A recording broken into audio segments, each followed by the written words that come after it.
Welcome and thank you for joining us. My name is John Copps and I'll be chairing today's conversation. This webinar is part of Mutual Ventures prioritising public services work in 2024, and do have a look on our website at some of the other topics we'll be covering. So really looking forward to this discussion, and it addresses a topic that's right at the core of our public services and what it means to serve the public in a local area. We know that high quality services, user satisfaction and good outcomes are more likely to come from public services that have a strong connection to place and the people that live there. But too many of our services have become detached from the communities that they serve. And we've created a system where they're often driven by bureaucratic process, where services operate in silos, and where business models driven by scale and service in debt can get in the way of good services. So all this distances us from communities, and with the resulting consequences for outcomes and cost. We see some or all of those things in areas including adult social care, children's residential care, as well as in part of the health services. So where do we go from here?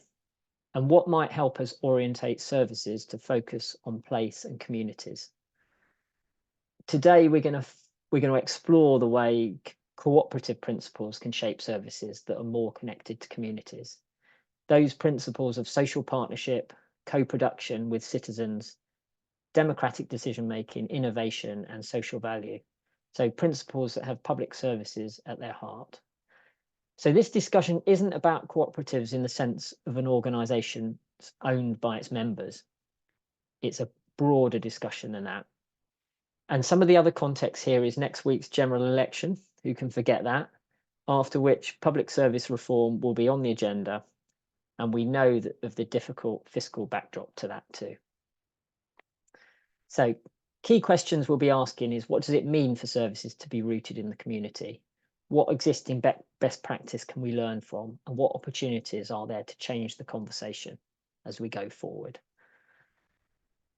Before we begin as well, a nod to our colleagues and friends at the Cooperative Council's Innovation Network. They've been leading the charge in this area for the past 12 years, and Mutual Ventures is proud to be an affiliate member of that network. So before I come to our speakers, it's an invitation here for you to use the on-screen Q&A facility to ask any questions you have. We'll also be sending you a link to the copy of the recording afterwards. So let me turn to our panelists, who will introduce themselves. Hello, Gemma. Hi, John, and hi, everybody. Nice to see you all. I'm Gemma Murphy. I'm Operations Director at a community interest company called Possibilities. We operate largely in the Greater Manchester area, started off in Rochdale, and we span out of the council 10 years ago. It's our 10th birthday this year. Our services are predominantly focused on supporting people with learning disabilities, physical disabilities, autism, and acquired brain injury. And we provide care and support in supported living, respite, day services, and employment services. Brilliant, thanks, Gemma. And Sam? Yep, hi everyone. My name is Sam. I'm Policy and Public Affairs Manager at Locality. We're the national network for community organisations across England. And I work in our Policy and Public Affairs team, looking at how at a national and local level we can influence a more supportive policy environment for community organisations and the communities they represent, and local public services being a key area of that. Cheers, Sam, and good to have you. Scott? Morning, everyone. I'm also part of the Greater Manchester Massive. We're an organisation called Social Adventures. I'm the chief exec there.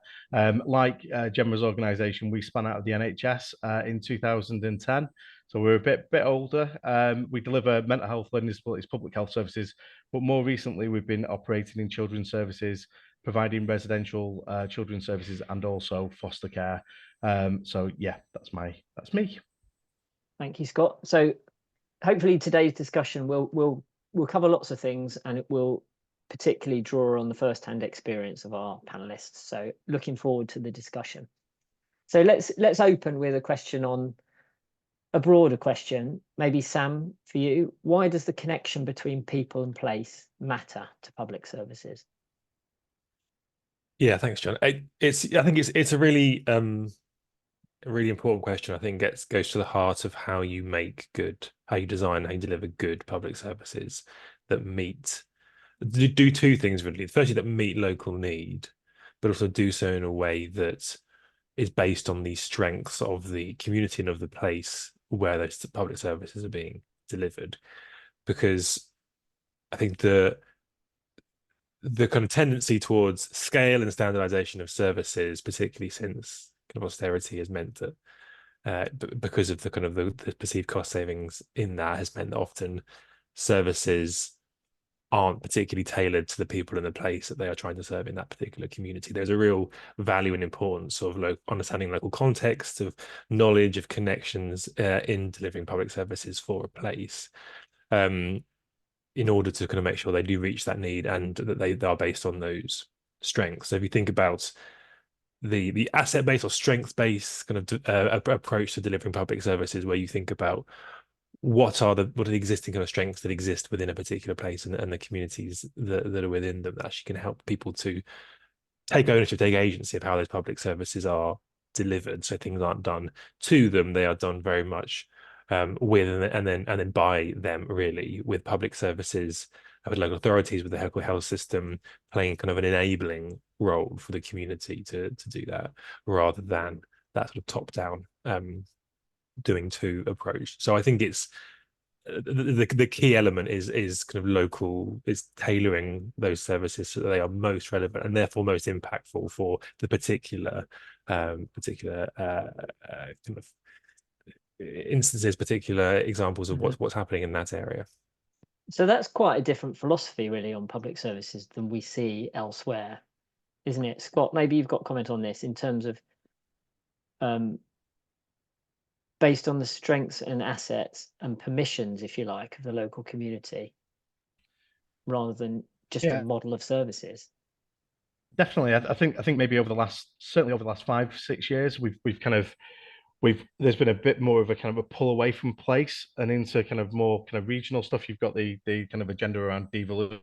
90% of the population of the north of England are going to be under devolved administration. And you've also had the advent of the ICBs, which are much bigger kind of geographical footprints. And I think that there's been a real challenge with kind of pulling that away from place.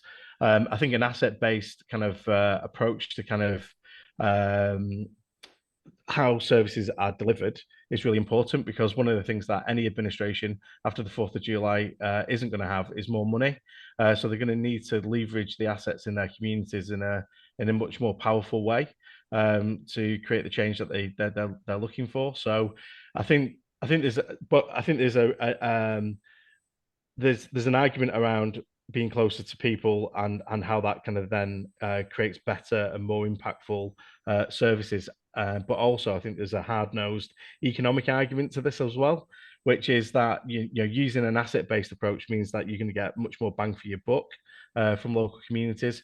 But also that community wealth building approach, especially in Greater Manchester, Andy Burnham's been very good at kind of using that community wealth building model of designing public services where inclusive ownership and an inclusive economy agenda has been really at the heart of that. And I think that those two things together, mean that you have better quality services, but also better value for money for the taxpayer as well. So I think there's a combination of the softer side of it, but also the economic side of it as well. Yeah. And Gemma, so people and place and the connection with public services, where are we going wrong at the moment?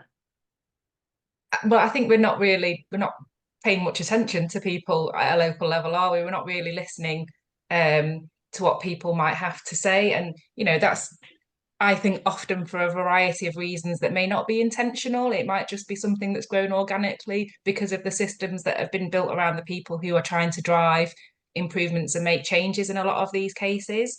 So I think not listening to people is probably the thing that we're getting wrong the most at a national and regional level, and in some of these bigger partnerships. And in doing that, you disconnect, don't you? You disconnect from what really matters and from the people who really, need to.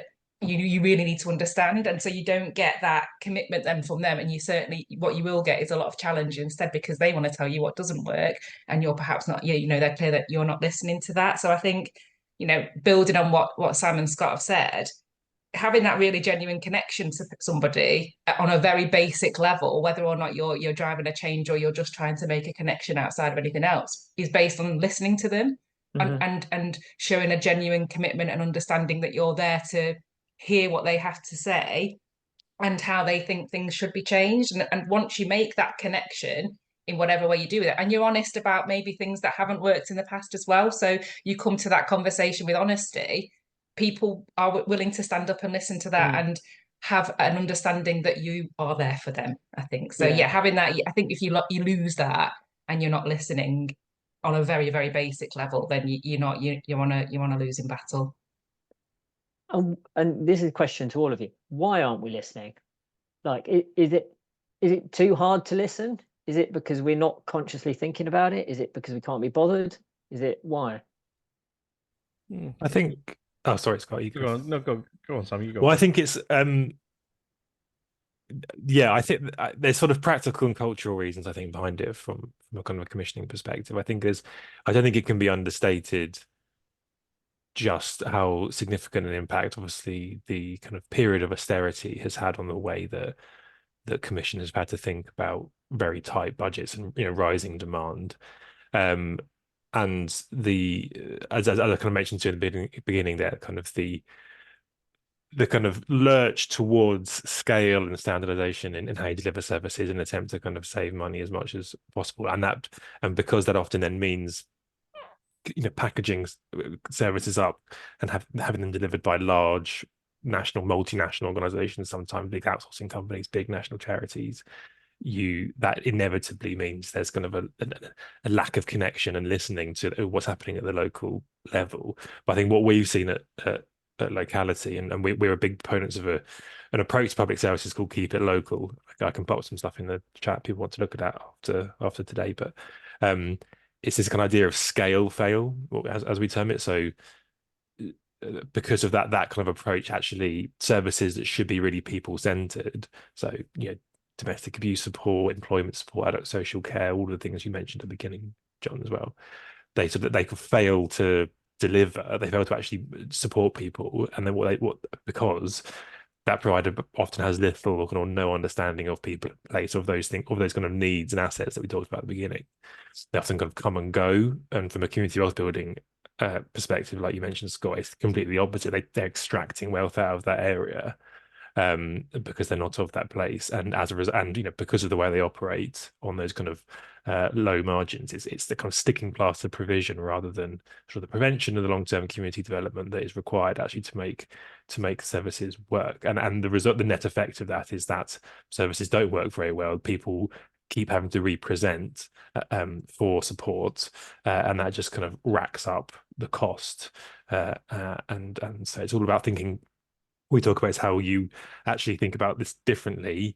Think about what are your kind of local organisations, local providers, particularly within the VCSE sector, that are so connected to place. So those kind of people-centred services are kind of second nature to the way they deliver them. And by investing in them, you're keeping the wealth in the area, and you're delivering really sustainable for services that people don't have to keep representing to. So I think that's kind of a key issue from what we've seen. Yeah, thank you. So Scott, the issue Gemma I don't put a finger on. We're not listening to people. Why aren't we listening to people? Well, I think it's complex. There's more than one. There's not a one reason kind of answer to that. But I think one of the things, I think Sam's kind of hit a lot of it on the head with the period of austerity that we've had. We've had the pandemic, and we've had a lot of restructure within the public sector. And unfortunately, there isn't as many people out there kind of to do this work as there were maybe 10, 15 years ago. And it's meant that we've been kind of locked into this kind of deficit model of public services, where we just don't have enough stuff. We don't have enough resource, enough time, enough energy to be able to kind of resolve, some of these things have become quite insoluble.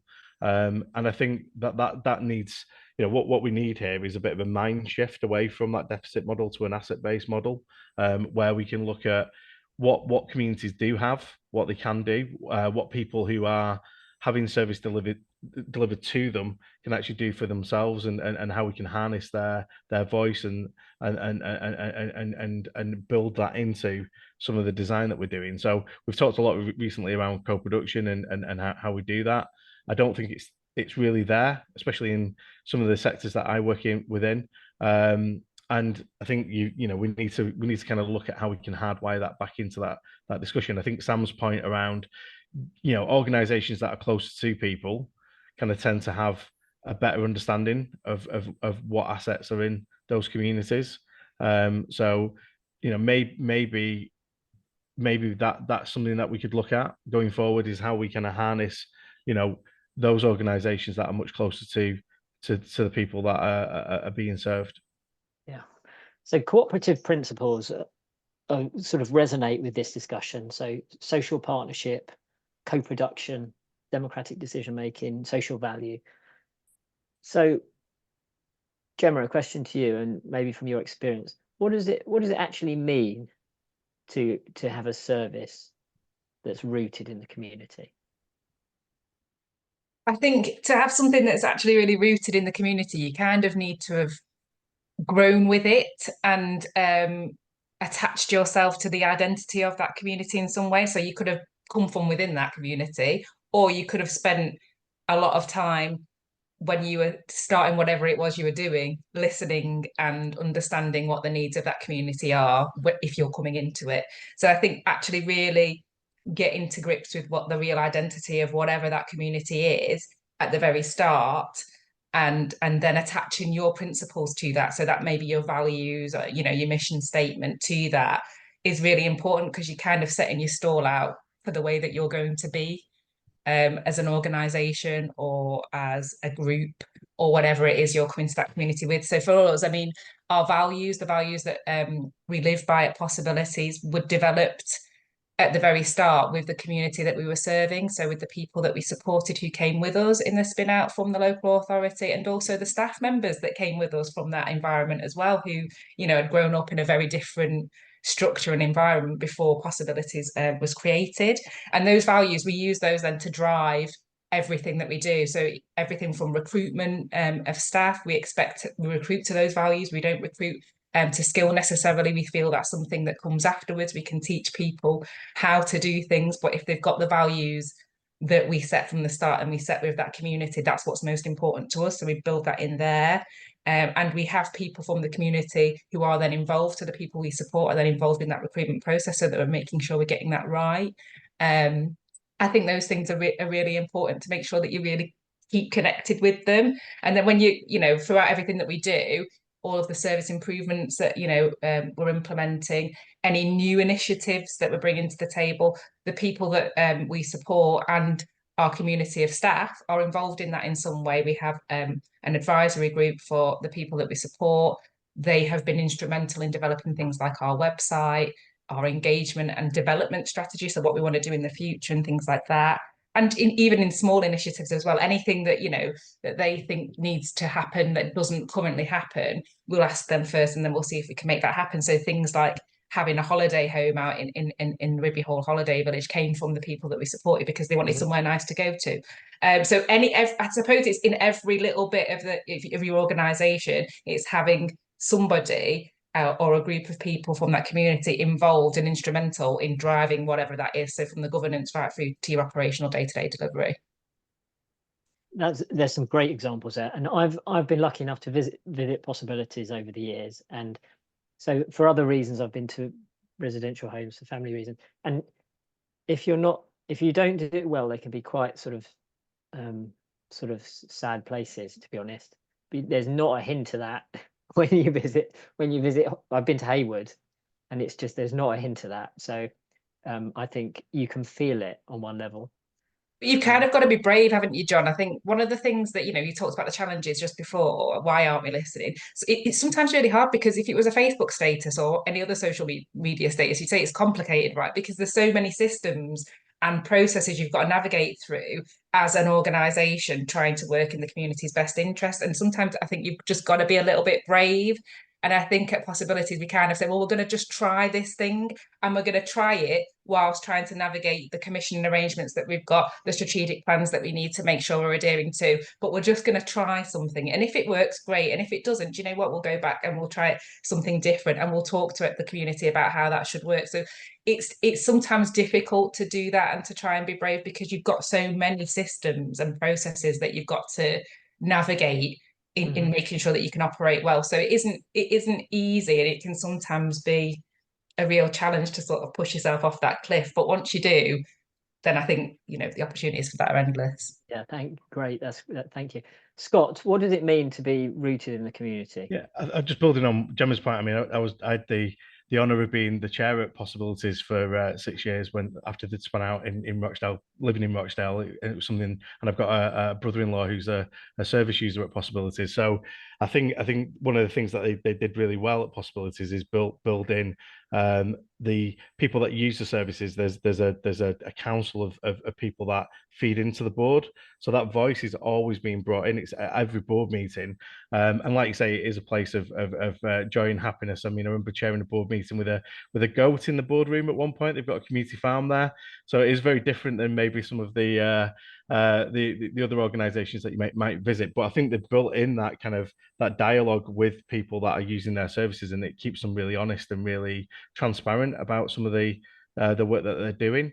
But I think one of the other things around kind of being rooted in the community and is about accountability to the people that use your services. And at Social Ventures, we're a type of cooperative called a community benefit society. So we're a multi-stakeholder co-op. So the staff own the organisation, but also there's about 1,500 local people that own the organisation as well. And if 3/4 of our membership vote a vote of no confidence in me and my senior leadership team, we have to step down. And I think that bringing public services back into the, you know, where local people really have the power to actually, you know, make tough decisions. Don't tweet that, because it's our AGM coming up very shortly. So please don't remind them of that. But if they wanted to get rid of us, they could. And I think making yourself really accountable to your service users is really important. I think, you know, I worked for 15 years in the NHS, and I worked in commissioning for 3 of those years. And it was very difficult sometimes to feel accountable, because you have this organisation that is the wraparound. I think we need to build some of that accountability back in with local people, so they can hold the organisations that are providing these services to account. But also, when we're making decisions about what services we need to be able to build some of that accountability in. And I think that's where real kind of power and agency comes from, rather than just people commenting on what's happening and us listening to them, because often people are feeding into the system, but we're often not responding to it. So I think that accountability is really important, and that is kind of one of those kind of cooperative principles. And Sam, what about your thoughts on what it means? Yeah, no, it's really interesting. I think I've been very lucky over the, you know, we've done a lot of research and work on the ground with local authorities, more recently with the health system, seeing how this is done particularly well. And there are some really good examples, and there are places where it really is just a shift of putting money actually in the hands of local people, of the community, to decide how to spend it, and there are different ways you can do that. And I think that's the sort of thing that it terrifies commissioners, sort of understandably, to an extent, because it's a big shift from what people normally work. So there's a couple of examples. One in Wirral, actually, and it's always West Yorkshire and the Northwest where I always find the best examples. So that's very good. It's good to be here with people from GM. But so in Wirral, there's a kind of it's kind of a newer approach, but you kind of neighbourhood model approach between the NHS locally and the local authority, attempting to sort of a neighbourhood community-led way to sort of support the wider determinants of how to tackle health inequalities. And essentially, it's about thinking about Wirral within the borough, within a kind of how it's divided up into kind of geographic neighbourhoods and the particular sort of needs and assets of those places, and then bringing together kind of core groups, as they call them, of from the neighbourhood, so led by local community leaders, but obviously with people from the local authority, people from primary care, people from the health system, with a budget kind of allocated to each one to decide how to kind of use that money to best develop kind of approaches to tackling those health inequalities locally. And that's been set up, the actual kind of the steering group that set up that model has had a really key involvement from local VCSE organizations. So I think that's you know, you put people at the table to make decisions about how money is spent within their communities. Then that's a hugely powerful thing and way to do it. And we've seen similar models of the way that primary care has been organized in places like Bradford, doing a very similar thing. So there are these kind of really good examples of just putting money in people's hands, but in a very kind of partnership model with the local public sector. Interesting. We'll come back to what commissioners should do in a bit, I think. Can I ask about the relationship between these things and scale? Because Sam, you talked about scale fail. So is there a point at which you're too big to listen to people? Because I know Possibilities, for example, Gemma, has grown quite big across Greater Manchester, and is, you know, despite the goat in the boardroom, maybe the goat's making the decisions as well, but it's grown quite big. But has that affected in any way your ability to listen to people? I don't think so. I think it depends how you go into your growth, doesn't it? I guess. And we've really created, I suppose, small cultures, local cultures within each area that we work within. So actually, you know, what I didn't mention before is we do go as far as, we're in Merseyside, we go as far as Halton now. And we've just created the same approach, but, you know, in a smaller environment there. So everybody who works over in each different locality, again, uses the same processes from a governance point of view. So the group that Scott mentioned earlier, of the people that we support who really influence and drive the decision making, those groups operate in each of those localities. So it's the people in those areas that we support who are making the decisions about the things that we need to do in that area in line with our strategic priorities.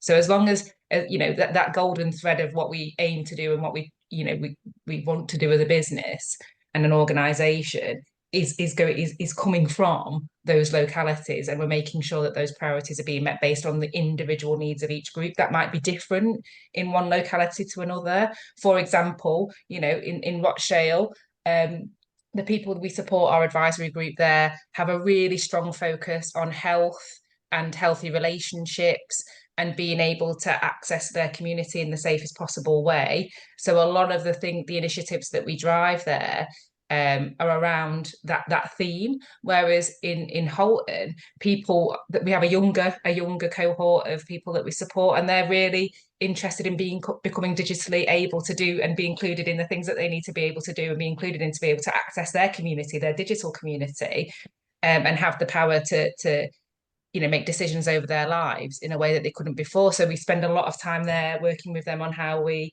improve their digital capabilities and make sure that they can access everything that they need to. So I think you can do it if you don't lose sight of what you're trying to do, and you keep the same values and you hold true to those values in those areas as you grow, and you just replicate the same principles. I think what can happen in large organizations, I've worked in the large organizations, is sometimes the systems that you put in place to make sure everyone can see everything they need to can make decisions in the way that they need to, can become quite convoluted. And so it then takes longer to do things, and people start to move away from what they were there to do in the first place. But I think if you don't do that and you create little mini structures, if you like, instead, it can work. Yeah, so partly that's a management challenge, and partly, I mean, it's continuing to listen to users, but it's also a management challenge and doing it well. Scott? I mean, I think Gemma's dead right. I think if you've got it's the values and the culture that are almost like the kind of the writing in the Blackpool Stick Up Rock. There's lots of references to the Northwest, isn't they? The reason why there was a goat in the boardroom, I didn't tell you the whole story. They do have a community farm at Cherwell. So the reason why there was a goat in the boardroom is not because they were just being crazy. It's because they've got a farm there, and the animals do tend to wander around a bit. But the the thing with the kind of culture and values, if you've got the culture and values right of your organization, it doesn't matter how big you get, because it's still hardwired into what you do. So one of the, we've just started delivering in a completely new kind of area, which is children's services, and we've just opened our first residential children's home. And what we started that process with is what young people in the care system in Greater Manchester think is working well about residential care, and what isn't working well. And we actually commissioned an organisation called Cooperative to do a feasibility study to look at that, and work with Greater Manchester Youth Network to talk to some children that were in the care system. And what that's done is it's created a really good forum for us to test our ideas out with those young people who are in care. But also when it comes down to designing our children's home, we've actually got a load of really important and valuable kind of insight into what makes a children's home work well, and what kind of things that it would like to see. And I think it's because that's where you start a process, because it's the nature of the organization and the values and the culture that you've created. So I think if you get that right and you kind of reflect on that on a regular basis, it doesn't matter how big you get. And I think that those values and that culture, you need to reflect on a regular basis to make sure that you're not drifting away from those values and culture, and you're not paying lip service. So and making sure at the boards and and the conversations that you're having with commissioners, you're making sure that those conversations are happening. Yeah. And can you say a bit more about, so I know from colleagues joining us that how from local government, how significant an issue children's residential homes are in terms of driving cost and the outcomes for children at the moment. So can you say a bit more about your ambition for that, Scott, and yes, who else you're working with? Yeah, so it was actually started by the Combined Authority. They wanted to look at kind of rethinking residential children's services. So we did a piece of work with the Combined Authority. I was asked to chair a children in care task force, where they wanted to bring more social sector providers into the market. Not necessarily saying that the work that the private sector does is particularly bad, but they were conscious that 98% of the children's residential services in GM were provided by the private sector, and some of those organisations were taking money away from Greater Manchester. So they wanted a more inclusive approach to how they delivered their children's services. So it all started from that initial piece of work, and we got some investment to actually open our first 3 children's homes in GM, and have just brought the first one of those online. And I think what they're looking from that piece of work is, how do they get more children placed in area? So how do they get less children kind of at the moment, there's only 17% of GM children placed in Greater Manchester children's homes, which is costing lots of money. How do they prevent placement breakdown, which is creating a lot of pressure on the system? How do they step children down from residential care into foster care? And how do they also make sure that there's the right support there for the workforce to keep that well, and there's enough people in the workforce to support children and young people. And what we've been talking about in GM is actually using some cooperative approaches to that, because one of the issues is that, and it's the same with adult social care as well. We've created these arbitrary markets where everyone's pitted against each other, and that it means that it's very difficult for organisations that are delivering to cooperate.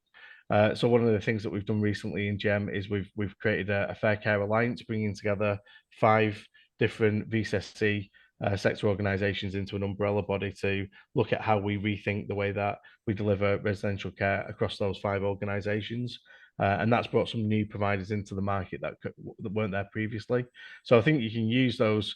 So I think what it is an example of is where you can use cooperative principles to actually rethink an area that local authorities find really insoluble at the moment. It's a really tough thing to resolve, in the same way as adult social care and primary care, a tough, insoluble issues. But how can you build cooperative principles into some of that work, and how then that can bring some dividends in terms of trying to resolve that sector? And we are only touching the tip of the iceberg in GM. This is the start, but if you can prove that it works on a micro scale, you can then scale it up and see how it can then start to change what's happening across the whole of the region. Yeah, well, it'll be exciting to watch, Scott, over the next few months and years. So Scott raised the point there as well, which I mentioned earlier, around the integration of services. So no service can be an island, can it? And working in silos is part of the problem here. So perhaps to you, Sam, what does that mean for cooperative principles and local services, delivering good local services? How should organizations work together? Yeah, it's a really good question. To be honest, I think it's so one thing that we're big proponents of, and have seen fantastic examples of across our network of community organizations, is the idea of co-location. So the literal sharing of physical space between services, often in kind of community spaces. And I'm going to make another Northwest reference to Neston. So Neston Youth and Community Centre there. They have, well, last time I spoke to them, and I'm pretty sure this is still the case, co-location of their own community services, but also the job centre and citizens advice within their space, which is it's kind of fantastic for creating this kind of physical spaces that are more of that kind of one front door approach to local public services for people. And when they are in sort of trusted community settings, rather than kind of avoiding that sort of white coat sort of syndrome of people being worried or conscious or kind of distrustworthy of kind of purely public sector, local authority, whatever it is, kind of facilities or services. It helps people to kind of access those services much more freely, and that's even stretching now. We're talking of primary care, and got members who co-locate with GP services, with primary care networks, so people can come to those community spaces, get healthcare, and that's particularly impactful, I think, in communities where there might be a particular stigma about accessing healthcare. If you could be in a community centre or community space for any given reason, there doesn't need to be a particular, no one needs to know that you're there because you need to go and see the GP or the nurse or whatever. So it's all about sort of making services as kind of embedded in the community as possible, and as easy as access, going to the places where people already are in order for them to access those services. And Gemma, how does that work in possibilities? Well, I think, yeah, your no man is an island metaphor is right, and also just know that you're not good at everything. You can't, and you don't need to be good at everything. And actually, we were talking about asset-based and strengths-based approaches. Understand what other people's strengths are, and don't forget what you're there for. You're there to, you're there to serve a community and to get the best possible service for them, and that does sometimes, require lots of different organisations to come together, like Sam was saying. So, I mean, we work in our employment partnership. That's a really good example of how we work together with other providers to provide the right service to the people we support so that they can get employment and training opportunities. So we work alongside the Growth Project and Pure Innovations, who are masters in their field of, making sure that people are tooled up from certain sectors of the community to be able to get access to opportunities that they rightly deserve to have. And we work alongside them because we take a very person-centered, active support approach. So they draw upon our sort of, I guess, we're there to deliver that support in a way that really builds on the strengths of each individual and works alongside that individual to achieve manageable goals. And we draw upon, their skills and expertise to make sure that they can access everything that they need to once they've been tooled up to get to that point. So I think understanding as an organisation, that you're not there to be good at everything, and nor should you be.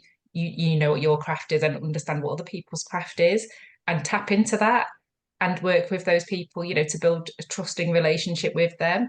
We've often got, I know that, balancing priorities can be a challenge in this environment and in the subject that we're talking about today with co-production, because people will have what they deem to be different priorities or conflicting priorities. But actually, if we're talking about helping a community to thrive and be the best that it can possibly be at the very basic core of this. That's the same priority, and it's just having a conversation with people about how we best get there and use the resources that we've got available to us to do that in the right way, because they're limited, like Scott said. So I think it's being aware of your own strengths, understanding what's available in the community that maybe meets the gaps that you've got, keeping that person that you want to support or that community you need to help at the core of that, and understanding what their needs are, and then putting those things together and working with other partners to deliver that in the best possible way for them. And the word I draw out of that, Gemma, is relationships. Making, and I guess when you're working with other services, people have different priorities, and that's just a reality. And it's about, like everything else in life, it's compromise, isn't it? But if you have that thing at the center, as you said, the interests of the people, then you can get there. It might be hard, but it probably gets easier as you do it more and more. Scott, can I ask you a question on one of the reasons we've kind of focused this on cooperative principles is because actually organizational wise, there's lots of ways of doing this, and what this shouldn't be is a sort of bashing of the private sector, for example, because there's really good organizations doing things, family businesses, whatever, that are really important. So what's your sort of reflection on that in terms of is there a best way of doing it? Well, I think it's not necessarily the private sector that's being bashed. It's more when you've got really extractive models of kind of commercial kind of models of public services where it becomes almost like hollowing out of those services. So I think there's a difference. I think there's a distinction between a family-run business that runs a really great service for a community and hedge funds that are where money is going back to shareholders in California. I think people have more of an issue with that model than the other. So I don't think it's it's not homogenous, the private sector, is it? There's lots of different versions of it. I think there's something around, I think one of the issues that we've had for maybe the last 14 years is that we've had this kind of the pressure of austerity, and the fact that the prime objective is that if you create a market, things get cheaper and better quality. And the reality that we found is that actually that probably doesn't happen. Things have not necessarily got much cheaper, and services have not got necessarily much better quality. And I think that's created some really weird behaviors within providers, because being able to cooperate with other people in your sector has become more and more difficult because they're also your competitors. So creating some safe platforms for that to happen is really important.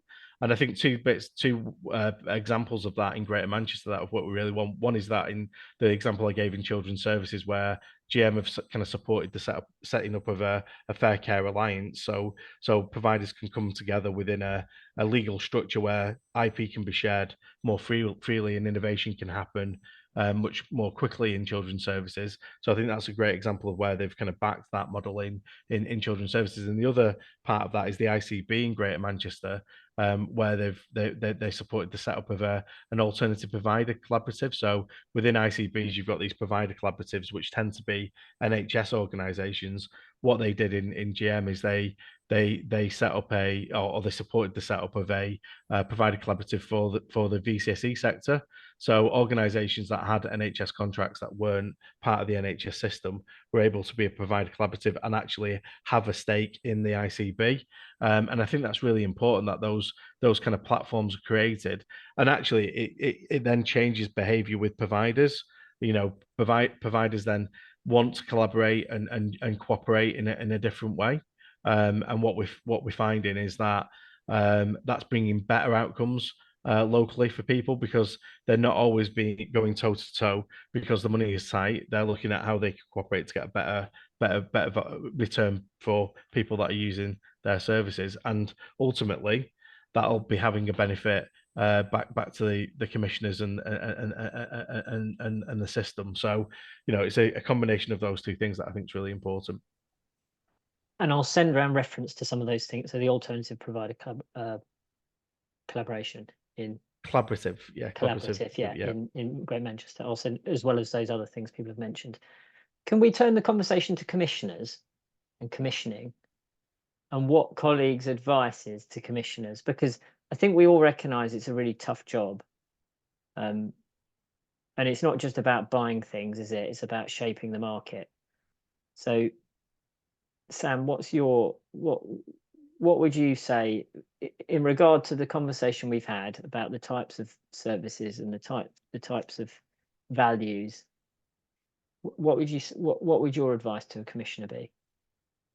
So I think there's a few things, and actually and John, if you can share this afterwards, that would be fantastic. We've produced. I talked about our keep it local approach to public services. Produced a kind of commissioning guide, 10-point commissioning guide for how you do that. So there's a few really key elements of that that are worth kind of just, I think, exploring a bit further. So there's kind of considering the options of what is available to you to deliver a particular service. So I mean, I think first and foremost, whether something can be grant funded rather than commissioned, it to kind of help to support the delivery of those kind of services by the voluntary sector, or whether it's alliance contracts rather than kind of prime provider, where there might be in a local place one. It might be that there's a kind of lead provider, a particularly well grounded community anchor organisation. We talk about community BCSE infrastructure organisations who can then work in alliance with smaller organisations in place to really get down into particular communities in a really effective way. But in terms of kind of the bidding process, the tender process, there's work to be done. I think the commissioners can do to kind of prepare the community to support kind of the capacity and capability of organizations to actually get involved in that, what can be a complex and kind of bureaucratic bidding process, free market engagement that can be done in a much more kind of creative way that kind of helps people to understand kind of the basic requirements of the tender, and then works with them to understand kind of what they can kind of bring to a potential kind of service delivery model, and actually using that as an opportunity to kind of iterate how that particular service is designed. But there's also kind of quite technical things like making, as I said, they're often kind of boilerplate technical specifications that might be to do with kind of your IT system or how much your turnover, which when it comes to kind of perhaps smaller contracts, more local contract, particular services aren't really relevant, aren't necessary, but can act as kind of an immediate barrier to smaller local providers being able to kind of partake. So actually thinking about what is necessary in terms of your technical specifications. And similar in terms of kind of scale, I know does that particular service, where it is a kind of a smaller, perhaps smaller contract, less valuable service, what does that mean about kind of the flexibility that you can take to have that delivered really well? And I think the last thing I'll talk about is kind of is this idea of social value, and I think the common kind of approach to social value is kind of seeing it much as kind of the Social Value Act as being kind of a bolt-on, kind of the idea of social value kind of being a bolt-on to the side of the commissioning process, when actually, when we're talking about kind of BCSE sector community organisations, local providers, often the way that they deliver services, the way that they operate, and we've talked about, Gemma and Scott have given fantastic examples about the way their organisations work. That social value isn't kind of an added thing, isn't sort of how many apprentices you're employing or your environmental impact or something like that, but it is kind of, it's intrinsic to the way that service is delivered, and that's really important and valuable for particularly those kind of people-centered services that I mentioned earlier. So actually thinking differently about how you maximize social value within a contract and how you kind of score it, I think is crucial. So yeah, just a kind of few things. That's I mean, it feels like the social value bit of procurement, in terms of the act and the question, it feels like it hasn't matured yet as an approach, from what I understand from talking to providers. Gemma, thoughts on advice to commissioners? Check in on the, really get, maybe practice some of the things that we've talked about today in terms of connecting to your locality and finding out whether what you are looking to commission or to review, if it's already been commissioned, is still working, is still relevant, is still what people need. And then really involving them from the start of that process. And actually, like Sam says, for organisations who are small and aren't able to maybe navigate the commissioning, the contracting process in the same way as larger providers, training and tooling people up to be able to do that is really important. But equally, the same goes for the people that you're serving. So making sure that it's not just a consultation event where you're listening to people's concerns and then you're taking that away and you choosing to use that in whatever way you think is best, but really involving them in the decision making and commissioning process, but also tooling them up to be able to do that effectively. So, you know, helping them to understand how that commissioning process works, and therefore they can have a really meaningful involvement in that. So I think, yeah, really going back to, you know, the principles that we've talked about today and really living those. But actually, when things have been commissioned, maybe looking at the contract length as well, because so a lot of the times, you know, if they're short contracts and actually we're doing that because it's something we've always done and we've needed to do in terms of procurement processes, does that actually work? And are we just going through the churn, you know, every 3 to 5 years, or, you know, and then the extension happens? Because that's a lot, there's a lot of time and effort and energy spent in that actually could just be spent in really good, valuable, effective contract management. And if something's working really well and you're evaluating that appropriately, do you need to have those shorter contract lengths, or actually do we need to look at something a little bit different? And I know the NHS are starting to look at longer contracts with more robust contract management arrangements in place. And if it's not broke, you don't need to fix it. And if you're in that constant churn of recommissioning things, it can be almost impossible to try and do some of the things that you really want to do to make sure that those commissioning arrangements and those contracts are really delivering what you want them to deliver for your own objective. So I think, yeah, you know, connecting properly to the community, getting yourself rooted in as a commissioner and knowing what that looks like, and skilling people up to be able to be involved in the right way, but also looking at the contracting, the contract lengths is quite important. And I 100% agree with Sam's point on social value. That process, you could deem it as gaming, you know, gaming at the moment. I'm not sure. There's a long way to go in that, I would say. A long way to go. And Scott, so I know you said earlier you'd spent 3 years as a commissioner.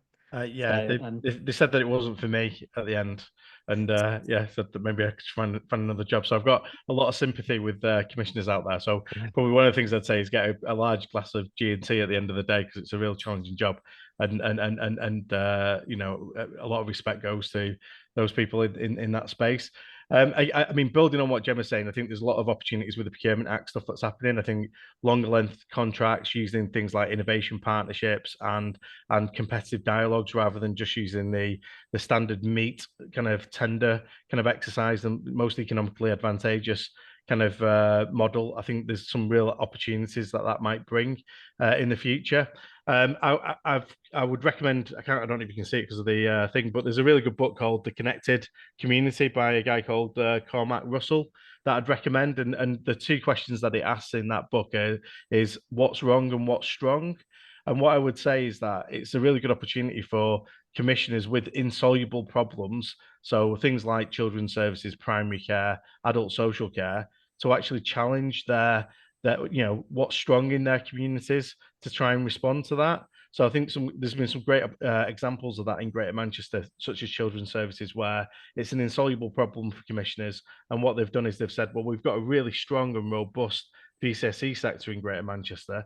How can we challenge that sector to respond to this problem that we've got? So I think that, you know, that is a really innovative approach and a different way of looking at it, rather than just using a commissioning exercise to tender out you know, some children's homes. What they've done is they've said, how do we actually rethink a market? How do we stimulate a market in a different way? And how do we use the assets in that community to respond to a problem that we've got as commissioners? Because whatever happens on the 4th of July, there's not going to be a magic tree of money that's going to rain down on solving these problems. So there's a real need to kind of harness what assets we've still got in our communities to try and solve some of those problems. That's great. And so we're about to draw to a close, but can I ask each of you just for one reflection on this discussion, you know, in the sense of how we change the conversation? So what's the one thing you think people should take from it? Do you want to go first, Sam? Yeah. Oh, it's a big question. I think I would say, I mean, I'm gonna talk about local VCC organisations because that's our kind of stock in trade. That's what we think works best. And I think it follows on from what Scott was just saying, is understanding actually the particular impact, those knowledge, those connections, those strengths that the local sector has, and that the local communities has, that it represents in how you are designing services.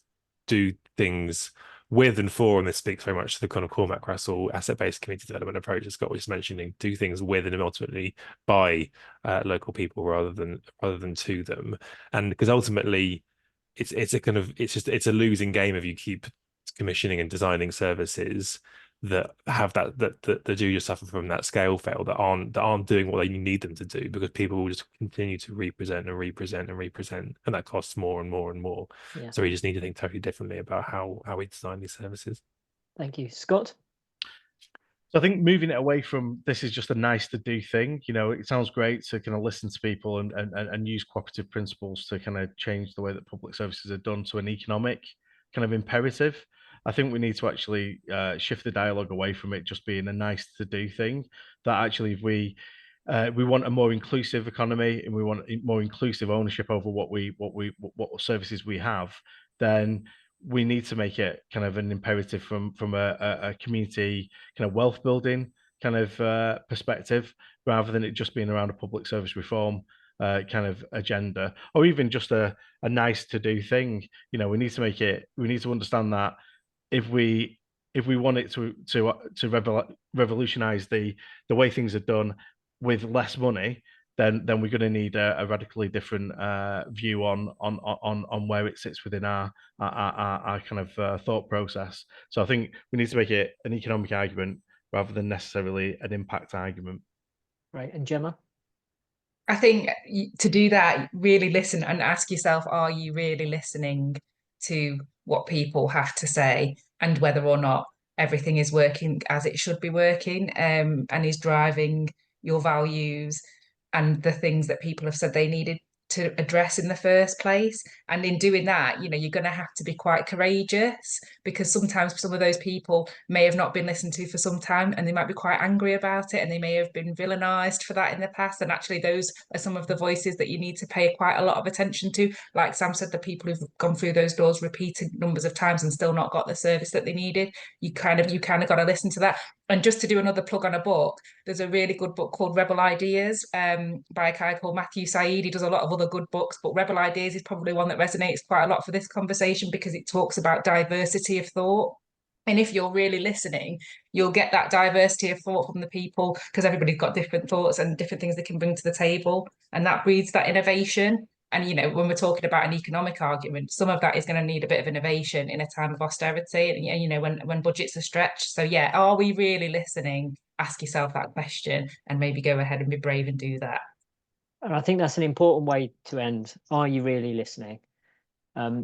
Thank you for everyone for joining us. I hope that's given you a new perspective, challenged your approach, or just given you something to think about. We're here, so our advice and experience, you can make use of it. Drop me a line by all means. I'll circulate a copy or links to all these things that have been mentioned today, so you can share with colleagues, and you'll be able to watch this video again if you want to. Finally, just to say thank you so much for joining us, and thank you to our colleagues, our panelists, Scott, Sam, Gemma. Really great discussion, and I look forward to another one very soon.